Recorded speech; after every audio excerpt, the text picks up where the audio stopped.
સમાચારની શરૂઆત કરીએ સુરતથી તો સુરતના મોટા વરાછા વિસ્તારમાં પતરાના શેડમાં આવેલી દુકાનોમાં અચાનક આગની ઘટના બનવા પામી હતી।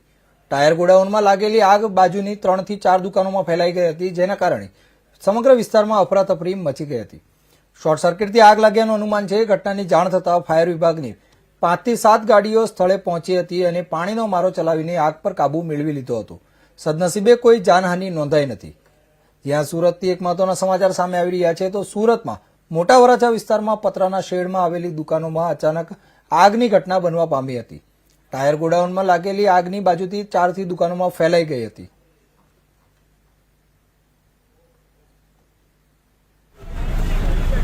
फायर कंट्रोल की कॉल मॉडल अपने AR मॉल પાસે આઈટી પાર્ટી સામે સાયકલની દુકાનમાં આગ છે। ઘટના સ્થળે આવીને જોતા આગ વધુ હોવાથી 10 ફાયર સ્ટેશનની 15 જેવી ગાડીઓ રવાના કરેલ અને ઘટના સ્થળે પર આવીને અત્યારે હાલ કંટ્રોલમાં છે। સુરતમાં ઉત્તરાયણના પર્વે એક હૃદયદ્રાવક ઘટના સામે આવી છે। સુરતના જીલાણી બ્રિજ પરથી બાઇક પર જઈ રહેલા પરિવાર સાથે એક ગંભીર અકસ્માત સર્જાયો હતો। પતંગની દોરી હટાવવા જતાં બાઇક પરનું સંતુલન ગુમાવ્યું હતું અને બ્રિજના ડિવાઈડર સાથે બાઇક અથડાઈ હતી। ત્યારબાદ પતિ પત્ની અને પુત્રી 70 ફૂટ નીચે બ્રિજની નીચે પટકાયા હતા। આ અકસ્માતમાં પિતા અને પુત્રીનું ઘટના સ્થળે જ મોત નીપજ્યું હતું, જ્યારે પત્ની નીચે પાર્ક કરેલી રિક્ષા પર પડતા તેનો જીવ બચી ગયો હતો, પરંતુ તે ગંભીર રીતે ઇજાગ્રસ્ત થઈ છે। રિક્ષા ચાલક પણ આ ઘટનામાં ગંભીર ઇજાગ્રસ્ત થયો હતો। આ ઘટનાને લઈને पुलिस વધુ તપાસ હાથ ધરી છે। मूसा पटेल। भाई क्या हुआ था, आपके साथ कौन सा हादसा हुआ? ये मैं गाड़ी यहाँ रख के चाय पीने आया था और चाय पी के गाड़ी चालू करने गया, जैसा ऊपर से धर्म करके ऐसा कुछ गिरा है। क्या गिरा क्या नहीं पता नहीं, देखा तो ऊपर से लेडीज गिरी रिक्शा के ऊपर। मेरा जी एकदम घबरा गया था कि बाहर निकल के देखा तो लेडीज गिरी हुई थी। साथ में 3 जने गिरे हुए थे, एक छोटी बच्ची है और एक जेंट्स है, लेडीज मेरे रिक्शा पे गिरी थी। अब उन लोग को जैनब हॉस्पिटल में लेके गए हुए हैं। तो मेरा हाथ में भी लगा हुआ है, थोड़ा बहुत नाक पे लगा है। अकेला नहीं। मेरा नाम शेख फरहान। आज जिलानी ब्रिज के ऊपर मेरा भाई का एक्सीडेंट हुआ। तो वो जा रहा था सुभाष गार्डन घूमने, तो गाड़ी स्पीड में था तो उसका टर्निंग में एक डोरी आ गया था पतंग का, तो एक हाथ से हटाने गया तो उसका बैलेंस बिगड़ गया। तो उसी से वो गाड़ी टक्कर लगा तो गाड़ी ऊपर ही था ब्रिज के, और मेरा भाई का जो था फैमिली पूरा नीचे गिर गया। कौन था साथ में? मेरा भाई था, उसका नाम रेहान शेख। मेरा भाभी था, उसका नाम रेहाना बीबी। मेरा भतीजी था, उसका नाम आलिशा खातून। भतीजी कितने साल की थी? 10 साल का। अकस्मात में कौन गुजर गए? वो मेरा भतीजी और मेरा भाई गुजर गए उधर। अच्छा, भाभी की हालत कैसी है? भाभी की हालत अभी तो आईसीयू में है, उसका पैर टूटा है। कहाँ से कहाँ जा रहा था परिवार? परिवार पंपिंग से जा रहा था सुभाष गार्डन, नेताजी सुभाष चंद्र बोस गार्डन, मोड़ा भगत। क्या कहना चाहते हो? क्या कहो, अभी एक्सीडेंट हो गया। अभी ये ब्रिज तो बंद रहना चाहिए था, सभी फ्लाईओवर बंद था, यही चालू था, तो उधर पुलिस वाला रहना चाहिए था, तो कोई नहीं था, तो सब लोग ब्रिज में चढ़ गया, वो भी चढ़ गया। कौन से इलाके में ये अकस्मात हुआ है? जिलानी ब्रिज। अभी बॉडी कौन से इलाके में है? ये भी પંચમહાલ જિલ્લાના કાલોલ તાલુકાના રીછિયા આટા ગામે ઝાડમાં ફસાયેલી પતંગ કાઢવા જતા 7 વર્ષની માસૂમ બાળકી જીવંત વીજ તારના સંપર્કમાં આવી જતા તેને જોરદાર કરંટ લાગ્યો હતો। ગંભીર રીતે દાઝી ગયેલી બાળકીને તાત્કાલિક સારવાર અર્થે ગોધરા સિવિલ હોસ્પિટલ ખાતે ખસેડવામાં આવી છે। રીછિયાના આટા ગામના મંદિર ફળિયામાં રહેતી 7 વર્ષની બાળકી આજે પોતાના ઘર પાસે પતંગ ચગાવી રહી હતી। તે સમયે પતંગ ચગાવતી વખતે તેની પતંગ નજીકના એક ઝાડમાં ફસાઈ ગઈ હતી। બાળકી જ્યારે ઝાડમાંથી પતંગ ખેંચીને કાઢવાનો પ્રયાસ કરી રહી હતી તે જ સમયે પતંગનો દોરો નજીકમાંથી પસાર થતા હાઈટેન્શન જીવંત વાયર વીજ વાયરના સંપર્કમાં આવી હતી। આ વીજ વાયરના સંપર્કમાં આવતા જ બાળકીને વીજળીનો જોરદાર ઝટકો લાગ્યો હતો અને બાળકી હાથના ભાગે ગંભીર રીતે દાઝી ગઈ હતી। આ ઘટનાને લઈ આસપાસના લોકો દોડી આવ્યા અને ઇજાગ્રસ્ત બાળકીને તાત્કાલિક 108 મારફતે ગોધરા સિવિલ હોસ્પિટલ ખાતે ખસેડવામાં આવી હતી, જ્યાં હાલ તબીબોની દેખરેખ હેઠળ તેની સારવાર ચાલી રહી છે।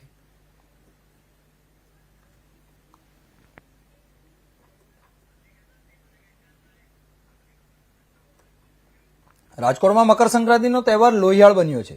શહેરના ભક્તિનગર સર્કલ પાસે આવેલા સહકાર રોડ ઉપર યુવકને એક મહિલા અને તેના સાથેના અન્ય શખ્સો દ્વારા છરીના ઘા મારીને મોતને ઘાટ ઉતારી દેવામાં આવ્યો છે। હત્યાની ઘટના બનતા જ ભક્તિનગર પોલીસ સ્ટેશનના પીઆઈ સહિતનો સ્ટાફ ઘટના સ્થળે પહોંચી ગયો હતો.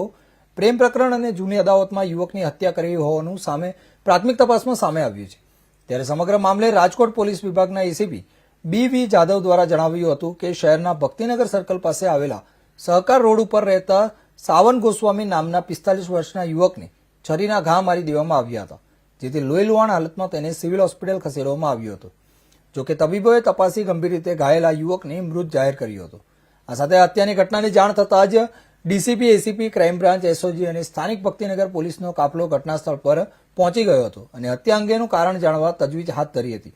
જે દરમિયાન પોલીસે કરેલી તપાસમાં સામે આવ્યું હતું કે આ મૃતક યુવક સાવન ગોસ્વામીની જૂની અદાવત અને પ્રેમ પ્રકરણમાં હત્યા કરવામાં આવી હતી. એક મહિલા અને તેની સાથેના અન્ય શખ્સો દ્વારા યુવકને છરીના ઘા મારવામાં આવ્યા હતા. વધુમાં મૃતક યુવક સાવન ગોસ્વામી પોતે જ ઝઘડો કરવા મહિલા પાસે ગયો હતો અને આ દરમિયાન ઝઘડો ઉગ્ર થઈ જતા પ્રેમી મહિલા અને સાથે રહેલા અન્ય શખ્સો સાથે મળીને તેને મોતને ઘાટ ઉતારી દીધો હતો. જેથી પોલીસે મહિલા અને તેની સાથેના શખ્સોને ઝડપી લેવાના તપાસના ચક્રો ગતિમાન કર્યા છે.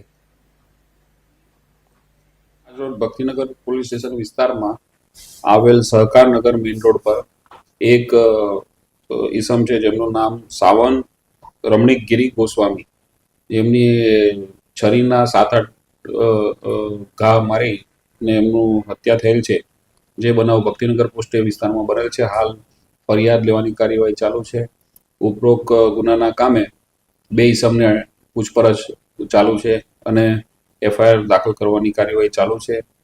અને આ બાબતે આ કામના મરણ જનાર વિરુદ્ધ અગાઉ ભક્તિનગર પોલીસ સ્ટેશનમાં એક ગુનો દાખલ થયેલ છે, જે BNS કલમ 118A 352 GP એક્ટ 135 મુજબ 2025માં ગુનો દાખલ થયો છે અને હાલ તપાસ ચાલુ છે. સાહેબ, પ્રાથમિક તપાસમાં કઈ સામે આવ્યું?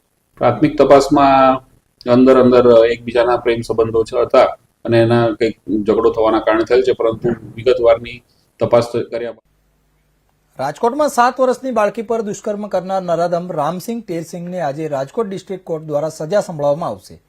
ગત 12 તારીખે કોર્ટે આરોપીને દોષી જાહેર કર્યો હતો. આટકોટ તાલુકામાં રહેતી શ્રમિક પરિવારની બાળકી સાથે આરોપીએ દુષ્કર્મ આચર્યું હતું. દુષ્કર્મમાં નિષ્ફળ જતા બાળકીના ગુપ્તાંગમાં લોખંડનો સળિયો ઘુસાડી તેને ગંભીર રીતે ઇજાગ્રસ્ત કરી હતી. 3 ડિસેમ્બરે બનેલી આ ઘટનામાં રાજકોટ ગ્રામ્ય પોલીસે 9 તારીખે આરોપીની ધરપકડ કરી હતી. આરોપી સામે BNS કલમ 65(2) તથા પોક્સો એક્ટની કલમ 5(1)(5)(m) 6 હેઠળ ફરિયાદ નોંધાઈ હતી. ધરપકડ દરમિયાન આરોપીએ પોલીસ પર હુમલો કરતા પોલીસે 2 રાઉન્ડ ફાયરિંગ કરી તેના પગમાં ગોળી મારી હતી. હવે આ કેસમાં આરોપીને આજીવન કેદ કે ફાંસી સુધીની સજા થવાની સંભાવના સેવાઈ રહી છે.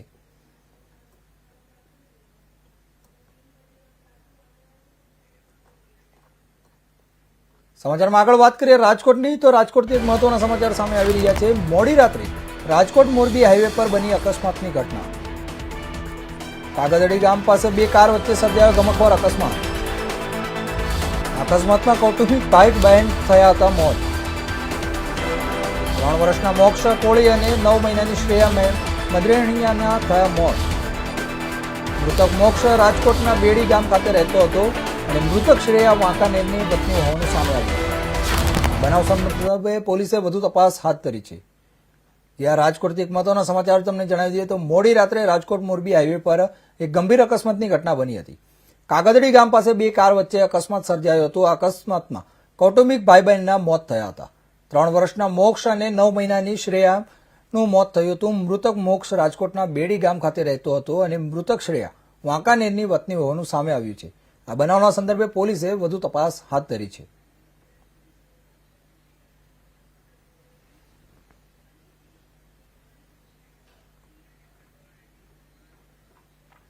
સમાચારમાં આગળ વાત કરીએ ભરૂચની, તો ભરૂચ જિલ્લાના આમોદ તાલુકાના રોજ ટંકારિયા ગામના પાછલા ફળિયામાં પીવાના પાણીની ગંભીર સમસ્યાએ વિકરાળ સ્વરૂપ ધારણ કર્યું છે. ગામના નળોમાં પીવાલાયક પાણીને બદલે ગંદુ વાસ મારતું અને સાબુ જેવા ફીણવાળું પાણી આવતા રહીશોમાં ભારે રોષ જોવા મળી રહ્યો છે. સરપંચ અને વહીવટી તંત્રની નિષ્ક્રિયતા સામે હવે ગ્રામજનોએ મીડિયાનો સહારો લીધો છે. છેલ્લા કેટલાય સમયથી રોજા ટંકારિયા ગામના પાછલા ફળિયામાં આવતું પાણી નાહવા કે વાસણ ધોવા માટે પણ લાયક નથી. સ્થાનિકોના જણાવ્યા મુજબ નળમાંથી આવતું પાણી સડક પર વહેતી ગટર જેવું કાળું અને દુર્ગંધયુક્ત હોય છે. આ દૂષિત પાણીના કારણે બાળકો, વૃદ્ધો અને મહિલાઓમાં પેટના રોગો, તાવ અને ચામડીની બીમારીઓનું પ્રમાણ ચિંતાજનક રીતે વધી રહ્યું છે. ગામના જાગૃત નાગરિક મયુરભાઈ મકવાણાએ નળમાંથી આવતા ગંદા પાણીની બોટલ ભરીને સીધો જ સરપંચને સવાલ કર્યો હતો કે શું તમે આ પાણી પી શકો છો, જેનો જવાબ આપતા સરપંચે સ્પષ્ટ ના પાડી હતી. મયુરભાઈ મનુભાઈ મકવાણા, ક્યાં રહો? રોજા રંકાળિયા પાટલું ફર્યું. શું સમસ્યા હતી તમારી? ગંદુ પાણી આવે છે પીવાનું. અમારા બાળકો બધું એને પીવે છે. હું બીમાર થઈ ગયેલું, બધા બીમાર થઈ જાય છે આ પાણી પીવાથી. અમારે કઈ જવા, અમારે 3 કિલોમીટર દૂર જવાનું છે. એટલું હવે અમારી સમસ્યા દૂર કરવાના. પછી સરપંચ ડેપ્યુટી સરપંચ કે તમે રાજીનામું આપી દો, તમારાથી કામ ના થતું હોય રાજીનામું આપો. અમે બધું એવું કહેવા માંગે છે કે અમે વેરો બધું ભરીએ તો અમારી સત્તા અમારે આ બધું પાણી પીવાનું રહેશે. અમારે 3 કિલોમીટર દૂર જવાનું તો અમારે ખર્ચો કોણ હાલશે? અમે બીમાર થાય તો આરોગ્ય કેન્દ્ર સરકાર હશે, મામલેદાર એને ચાન્સ કરશે કે શું કરશે? સમસ્યા કોણ જવાબદારી લેશે? પાણી કેવું આવે છે? એકદમ ગંદુ ને ફીન વાળું હાબુ જેવું પાણી આવે છે. કેટલા સમયથી આ સમસ્યા? 6 મહિનાથી એવું સમસ્યા છે. તો હજુ બધે કોઈને રજૂઆત કરી? સરપંચને કહેલી છે, ડેપ્યુટી સરપંચને કહેલી, પણ તોય મામલેદારને કહેલી છે ખુદ, તો એનું સમાધાન આવતું જ નહીં. શું જવાબ મળે છે તમને? સરપંચ પાસે જઈ બાટલ દેખાડે પાણી તો કે એવું કે મેં કીધું કે કેટલું ગંદુ પાણી કે તમે પીવો તો અમે કઈ ના પીએ કે સરપંચ કે હું કઈથી પીવાનું એવું પાણી? તો અમે કઈથી પીએ માંગુ? તમે નહીં પી શકતો તો અમારે કઈ ના પીવાનું? હવે એનું નિરાકરણ લાવો કે એવું કહેવા માંગે છે તમારે જઈ રજૂઆત કરો તે કરો, એ તો જાહેર થશે તાર થશે ને નહીં થાય એવું કહેવા માંગે છે. એને સમાધાન એવું કે લાઈન બદલી આ બદલી, પણ લાઈન તમે બદલી તો પછી આવું કેમ પાણી આવે? એવું કે તમે નિરાકરણ આવી ગયું તો પછી કે ના આવે? તમે 6 મહિનાથી રજૂઆત કરી તો હજુ કઈ એનો નિરાકરણ આવતું જ નહીં પાણીની. આખા ગામમાં આવી સમસ્યા છે કે ખાલી તમારા? ના, અમારા ફળિયામાં જ ખાલી સમસ્યા છે. જેનો પેલું અમારે કુંડીનું છે તે ત્યાંથી મિક્સ થઈને પાણી આવે છે. એ કુંડીનું નિરાકરણ ચેક કરે, લાઈન ચેક કરે, ત્યાંનું બધું મિક્સ થઈને પાણી આવે તે લાઈન બદલે એવી સમસ્યા છે. દેવભૂમિ દ્વારકા જિલ્લાના ઓખા મરીન વિસ્તારમાં આવેલા સુદર્શન સેતુ પર ભયજનક રીતે વાહન ચલાવી રીલ બનાવનાર ઈસમ સામે ઓખા મરીન પોલીસે કડક કાર્યવાહી કરી છે. રાજકોટ રેન્જના પોલીસ મહાનિરીક્ષક શ્રી અશોક કુમાર સાહેબના તેમજ જિલ્લા પોલીસ અધિક્ષક શ્રી જયરાજસિંહ વાળા સાહેબ તથા નાયબ પોલીસ અધિક્ષક શ્રી સાગર રાઠોડ સાહેબના માર્ગદર્શન હેઠળ ઉત્તરાયણ પર્વ દરમિયાન ખાસ પેટ્રોલિંગ હાથ ધરાયું હતું. આ પેટ્રોલિંગ દરમિયાન 4 વ્હીલર કાર ચલાવી જોખમી રીતે રીલ બનાવતો ઈસમ ઝડપાઈ ગયો હતો. પોલીસે તરત જ કાર જપ્ત કરી કાયદેસરની કાર્યવાહી કરી હતી. આ કામગીરી પીએસઆઈ RR ઝરૂ સાહેબના નેતૃત્વમાં કરવામાં આવી હતી. ઓખા મરીન પોલીસ દ્વારા જાહેર માર્ગો પર સ્ટન્ટ, રીલબાજી અને ભયજનક ડ્રાઇવિંગ કરનારાઓ સામે આવી કડક કાર્યવાહી આગળ પણ ચાલુ રહેશે. हेलो, मेरा नाम गिरीश कुमार है। आज रजा હતી ઉત્તરાયણની, હું દ્વારકા દર્શન કરવા આવ્યા હતા અને પુલ ઉપર બેબીને બંધ પર બેસાડીને 2 મિનિટ ટ્રાય કરી. હવે આવું ક્યારે નહીં થાય એનું ખાતરી આપું છું. આ મારી ભૂલ છે. સુરેન્દ્રનગર જિલ્લાના લીંબડી શહેરના જૂના બસ સ્ટેન્ડ વિસ્તારમાં ગઈકાલે સાંજના સમયે જાહેરમાં હત્યાની ઘટના બની હતી. 5 થી 6 ઈસમોએ આશરે 40 વર્ષીય યુવક પર ધોકા અને છરી વડે હુમલો કરી તેની હત્યા કરી હતી. ઘટનાને લઈ પોલીસ દોડતી થઈ હતી. પ્રાથમિક તપાસમાં પ્રેમ પ્રકરણને લઈ હત્યા કરાઈ હોવાનું સામે આવ્યું છે. પોલીસે વિસ્તારમાં સતત પેટ્રોલિંગ કરીને 6 આરોપીઓને ઝડપી પાડ્યા હતા. ડીવાયએસપી સહિતના પોલીસ સ્ટાફ દ્વારા જૂના બસ સ્ટેન્ડ વિસ્તારમાં આરોપીઓનું રિકન્સ્ટ્રક્શન પણ કરવામાં આવ્યું હતું. ગતરોજ 13/1/2026 રોજ લીંબડી બજાર વિસ્તારમાં લેક વ્યૂ કરીને જગ્યા આવેલી છે, ત્યાં એક બનાવ બનેલો હતો. આ બનાવની અંદર ફરિયાદી દીપકભાઈ સન ઓફ કાળુભાઈ ભાવાભાઈ સુરેલા જે છે એમની ફરિયાદ મુજબ એ પોતે મરણ જનાર હિતેશભાઈ હેમુભાઈ સુરેલા અને અન્ય એમના એક મિત્ર જે છે એ બજારની અંદર ખરીદી માટે ગયેલા હતા.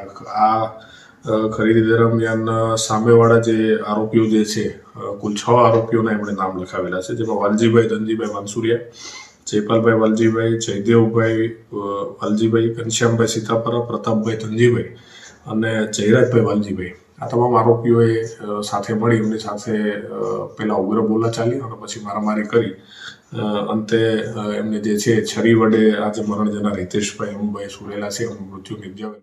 રાજસ્થાનના કાશ્મીર એટલે કે માઉન્ટ આબુમાં આજે બીજા દિવસે પણ તાપમાનમાં કોઈ સુધારો થયો નથી. આજે માઉન્ટ આબુ શહેરનું લઘુત્તમ તાપમાન -5 ડિગ્રી નોંધાયું હતું, જ્યારે સૌથી ઊંચા શિખર ગુરુ શિખર પર તાપમાન -6.2 ડિગ્રી હતું.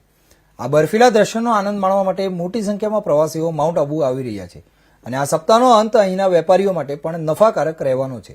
માઉન્ટ આબુનું પોલો ગ્રાઉન્ડ આજે પણ બરફની સફેદ ચાદરથી ઢંકાયેલું જોવા મળ્યું હતું. ત્યાં પડેલા પતંગો પણ બરફમાં ફેરવાઈ ગયા હતા, તેથી પ્રવાસીઓ આ દ્રશ્યને જોઈને આનંદ માણી રહ્યા હતા. અમારા સંવાદદાતા અનિલ એરણે ગુજરાતના અલગ અલગ રાજ્યોથી આવેલા પ્રવાસીઓ સાથે ખાસ વાતચીત કરીને હતી, તેનો આ એક વિશેષ અહેવાલ જુઓ. माउंट आबू में जिस प्रकार से 14 तारीख को तापमान में अचानक ही गिरावट आई थी, माउंट आबू का तापमान जमा बिंदु से 5 डिग्री नीचे पहुंचा था। अरावली की उच्चतम चोटी गुरु शिखर पर -6 डिग्री नीचे पहुंचा था। तो जिस प्रकार से माउंट आबू का तापमान बना हुआ है, माउंट आबू में बर्फीला मंजर दिखाई दे रहा है। पोलो ग्राउंड में भी हमने सुबह जिस प्रकार से पर्यटकों से बातचीत की थी और पर्यटकों का आनंद दुगना हो गया। न मनाली जाना पड़े, न कश्मीर जाना पड़े और न हिमाचल जाना पड़े, लेकिन जिस प्रकार से पर्यटक माउंट आबू की ओर रुख करते हैं, क्योंकि गुजरात पड़ोसी राज्य है, 30 किलोमीटर पे पड़ता है और कहीं ना कहीं पर्यटक यहाँ पे हम गाड़ी पे जिस प्रकार से बर्फीला मंजर बता रहे हैं, तो उसी प्रकार से हमारे साथ में कुछ पर्यटक मौजूद हैं, उनसे बात करना चाहेंगे कि आप कहाँ से आए, कैसा लग रहा है आपको माउंट आबू? माउंट आबू में बहुत बढ़िया लग रहा है, मौसम बहुत सुहावना हो गया और फुल ठंड, एकदम ठंड का मज़ा हो रहा है और लगता है ये ठंड ना यादगार रहने वाली है। इतनी सुबह सुबह में ये बर्फ़ और ये मनाली नहीं जाना पड़ेगा और कहीं दूर नहीं जाना है, पर गुजरात से हैं हम लोग, भावनगर से, तो बहुत पास में है माउंट आबू और बहुत इजी रहता है आना जाना और इतना सुहावना मौसम। हमारी छुट्टियां तो सफल हो गई। ठंड में लगातार आप आते हैं? हाँ, 15 साल से हम लोग लगातार हर साल आते हैं और बहुत बार तो हम मकर संक्रांति के टाइम यहाँ पर होते हैं। हम दोनों ही टीचर प्रोफेशन में है, टीचिंग में है, तो ये छुट्टियाँ होती है मकर संक्रांति की और ये हमारे लिए तो वेकेशन मतलब बहुत एंजॉय करते हैं। गुजराती में क्या कहना चाहेंगे आप? ગુજરાતીમાં કહીએ કે ફૂલ લોન મજા જ છે અહીંયા અને બધું પોતાનું જ લાગે જાણે ઘર જેવું। અને હવે તો 15 વર્ષથી આવીએ છીએ તો માઉન્ટ આબુના એક રસ્તા, એક જગ્યા, અરે અહીંયાના સ્ટોલવાળા અમને ઓળખે છે। તો માઉન્ટ આબુમાં તો બહુ મજા ને આ વખતની જે મોસમ છે, આટલું બધું -5 ડિગ્રી તાપમાન, તો એમાં તો ખૂબ મજા આવે છે અને ખૂબ ઠંડીની અમે લોકો મજા માણીએ છીએ। आप बताइए, आप क्या कहना चाहेंगे? हम लगातार 15 साल से आ रहे हैं, ज़्यादातर हम इसी मौसम में आते हैं और हमने हर मौसम में माउंट आबू का मज़ा लिया है। समर में भी आए हैं और बारिश के टाइम में भी आए हैं और तब भी बहुत मज़ा आता था, लेकिन इस साल हमने जो बर्फ़ देखी है इसलिए बहुत मज़ा आया। पहली बार माउंट आबू में ऐसा हमने अनुभव किया है। Thank you. 15 साल से आ रहे हैं माउंट आबू और कहीं ना कहीं बर्फीले मंजर का आपको कैसा लग रहा है माउंट आबू में? जिस प्रकार से गाड़ी पे बर्फ जमी, आज -5 है, क्या कहना चाहेंगे आप? बहुत ज़्यादा बर्फ है आज। बहुत ज़्यादा बर्फ है, कैसा लग रहा है आपको? मजा आ रहा है। गुजराती में बोलिए। मजा आवे છે। મજા આવે છે। બહુ મજા આવે છે। कैसा लग रहा है माउंट आबू? आप ठंड में आए हैं, ठंड में कैसे प्रोग्राम बनाया? બસ અહીંયા ભાઈ એમ કીધું હતું કે બરફમાં જ મજા આવે છે જોવાની, તો અમે પ્લાન બનાવી લીધો કે આપણે જઈએ। कैसा लग रहा है अभी आप? बहुत मजा आ रहा है। आप बताइए। बहुत मज़ा आ रहा है ठंड में। ठंड में बहुत मजा आ रहा है। कहाँ से आए आप? सूरत से। सूरत से आए। क्या आपने बर्फ देखी गाड़ी पे? जिस प्रकार से बर्फ गाड़ी में जमा देखा, पोलो ग्राउंड जो है सबने देखा। तो कहीं ना कहीं पर्यटकों का जो आनंद जो है, माउंट आबू का जो बर्फीला मंजर है, वो कहीं ना कहीं सुहाना दिखाई दे रहा है, अच्छा दिखाई दे रहा है और बर्फीला मंजर जो है पर्यटकों को खूब आता है। कैमरा पर्सन सुनील आचार्य के साथ अनिल एरन। આમોદથી દહેજ સુધી કરોડોના ખર્ચે બની રહેલો હાઈવે અત્યારે વિકાસને બદલે ભ્રષ્ટાચારના વિવાદોને કારણે ચર્ચામાં છે। ₹400 કરોડની માતબર રકમની આ યોજનામાં ગુણવત્તાના ધજાગરા ઉડી રહ્યા હોવાના ગંભીર આક્ષેપો સ્થાનિકો દ્વારા કરવામાં આવ્યા છે। હાઈવેના નિર્માણ માટે રોડની બંને બાજુ 5 થી 6 ફૂટ ઊંડું ખોદકામ કરવામાં આવ્યું છે। આરોપ છે કે તેમાં લેવલિંગ માટે જે માટી વપરાય છે તેમાં પ્લાસ્ટિકની થેલીઓ, લાકડા અને કચરો સ્પષ્ટ દેખાય છે। પ્રશ્ન એ ઉઠે છે કે શું આ પ્રકારની હલકી ગુણવત્તાની માટીથી બનેલો રોડ લાંબો સમય ટકી શકશે કે પછી ભવિષ્યમાં આ હાઈવે બેસી જાય તેવી ગોઠવણ અત્યારથી જ થઈ રહી છે। સૌથી ચોંકાવનારી બાબત તો એ છે કે સાઇટ પર કામ ચાલતું હોય ત્યારે ન તો કોઈ કોન્ટ્રાક્ટર, સુપરવાઇઝર કે એન્જિનિયર હાજર હોય છે। ટ્રક ચાલકો પોતાની મરજી મુજબ માટી ઠાલવી રહ્યા છે। આ ઉપરાંત રાત્રિના સમયે રોયલ્ટી ચોરી કરીને માટીનું વહન થતું હોવાની પણ લોકચર્ચા જાગી છે। કોની રહેમ નજર હેઠળ આ કાળો ખેલ ચાલી રહ્યો છે તે તપાસનો વિષય છે। હાઈવે પર સેફટી વોલ કે ચેતવણીના બોર્ડનો પણ અભાવ છે। ક્યાંક તો માત્ર તૂટેલી પ્લાસ્ટિકની પટ્ટીઓ જ લગાવીને સંતોષ મનાવાયો છે। પૂરતી બેરિકેડિંગ ન હોવાને કારણે વાહન ચાલકો માટે જીવનું જોખમ ઊભું થયું છે। જો કોઈ મોટી દુર્ઘટના સર્જાશે તો તેનો જવાબદાર કોણ? એજન્સી, કોન્ટ્રાક્ટર કે પછી મૂક પ્રેક્ષક બનેલું તંત્ર?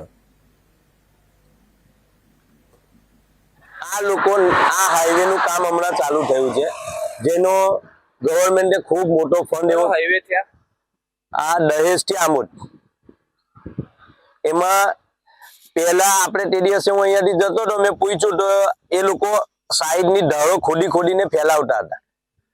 તો મેં પૂછ્યું કે ભાઈ આ તો કાળી માટી નીચે છે, તમે લોકો આ કરો છો? તો કે એ અહીંયા પાથરવાનું જ છે, આવું જ એસ્ટિમેટમાં છે.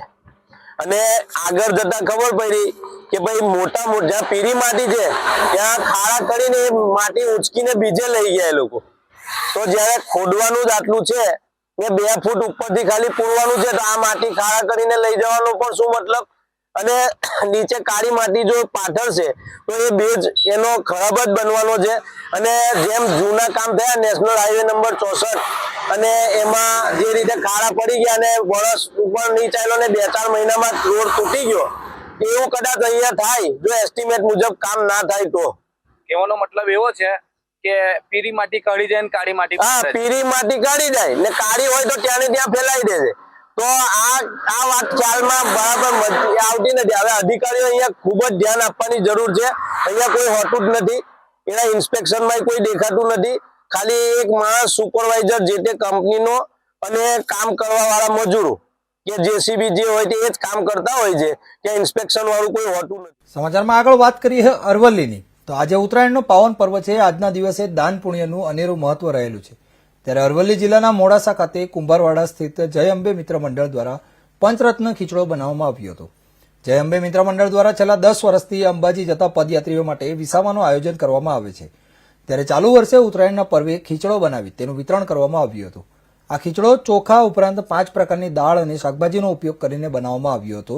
આરોગ્ય માટે લાભદાયી એવો આ ખીચડો લોકોએ મન ભરીને આરોગ્ય હતો. મોડાસા જય અંબે મિત્ર મંડળ દ્વારા આયોજિત ખીચડાનું વિતરણ કરેલું છે. જે લાઈવ ખીચડો ચોખા 5 દાળો અને શાકભાજીથી મિક્સ કરી અને ગરમ ખીચડો દરેક ગરીબોને આપવામાં આવી રહ્યો છે.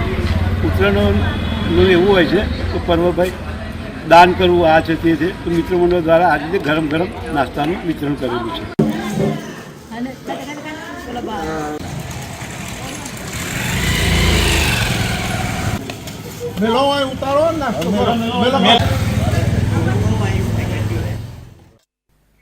આણંદ શહેરમાં ઉત્તરાયણ પર્વને લઈને સમગ્ર શહેર જાણે મકાનોની છત અને ધાબા પર વસ્યું હોય તેમ લાગતું હતું અને લોકોએ પતંગ ચગાવવાની મજા માણી હતી.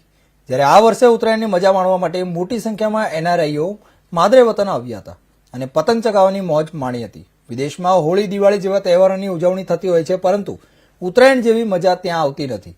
જેને લઈને ઓસ્ટ્રેલિયા, કેનેડા, અમેરિકા સહિત વિવિધ દેશોમાંથી એનઆરઆઈઓ માદરે વતનમાં આવ્યા હતા અને આજે પતંગો ચગાવવાની મજા માણી હતી. એનઆરઆઈ ભાઈ બહેનોએ કહ્યું હતું કે જે તહેવારોની મજા પરિવાર સાથે અને સગાવાલાની વચ્ચે છે તે વિદેશમાં નથી, જેના કારણે તેઓ આપણા તહેવારો મિસ કરી રહ્યા છે. મારું નામ પ્રિશા છે અને હું અમેરિકાથી ખાસ અહીંયા ઉત્તરાયણ કરવા આવી છું આ વર્ષે અને ખૂબ જ આનંદ આવે છે. અહીંયા અગાસીએ ચડ્યા છે અમે બધા ફ્રેન્ડ ગ્રુપને બધા અને એટલી બધી પતંગો ચગાવી, એટલી બધી પતંગો કાપી, ઊંધિયું ખાધું, તલસાકરી ખાધી, એટલી મજા આવે અહીંયા બધા જોડે. તો બસ આ ઉત્તરાયણ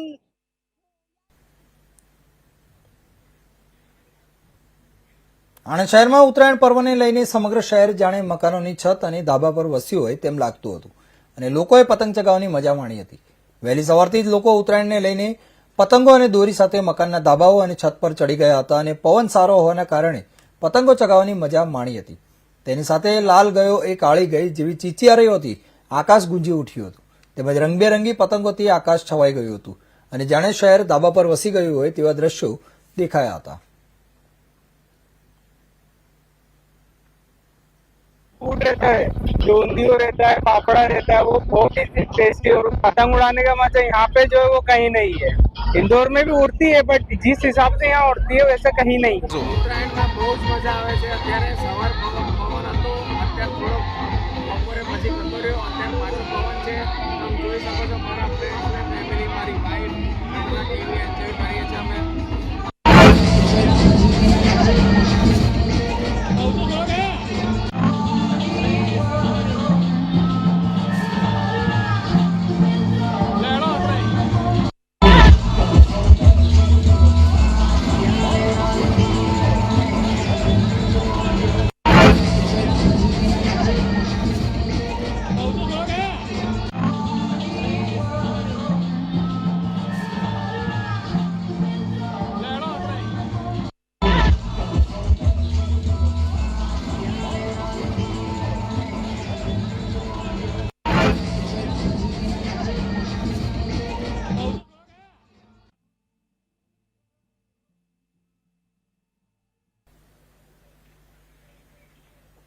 ત્યાં આણંદ શહેરમાં ઉત્તરાયણ પર્વને લઈને સમગ્ર શહેર જાણે મકાનોની છત અને ધાબા પર વસ્યું હોય તેવું લાગતું હતું અને લોકોએ પતંગ ચગાવવાની મજા પણ માણી હતી. વહેલી સવારથી જ લોકો ઉત્તરાયણને લઈને પતંગો અને દોરી સાથે મકાનના ધાબાઓ અને છત પર ચડી ગયા હતા અને પવન સારો હોવાના કારણે પતંગો ચગાવવાની મજા માણી હતી.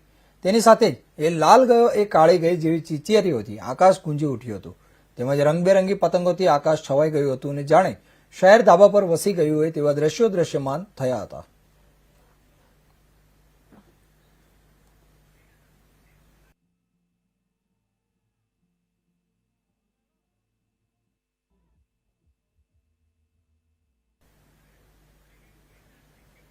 નમસ્કાર.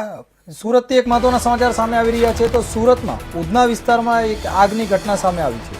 શક્તિનગરમાં શોર્ટ સર્કિટને કારણે આગ લાગી હોવાની ઘટના સામે આવી છે. ઘટનાની જાણ થતાં જ ફાયર બ્રિગેડ ઘટના સ્થળે પહોંચ્યું હતું. ઘટના સ્થળે પહોંચીને ફાયરની ટીમે આગ પર કાબુ મેળવ્યો હતો.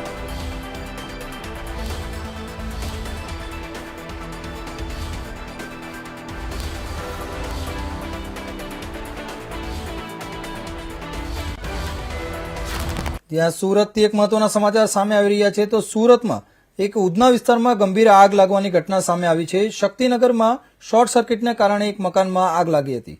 આ ઘટનાની જાણ થતાં જ ફાયર બ્રિગેડની ટીમ ઘટના સ્થળે પહોંચી હતી અને આગ પર કાબુ મેળવ્યો હતો. ઉધના વિસ્તારમાં આગ શોર્ટ સર્કિટના કારણે આગની ઘટના બનવા પામી હતી.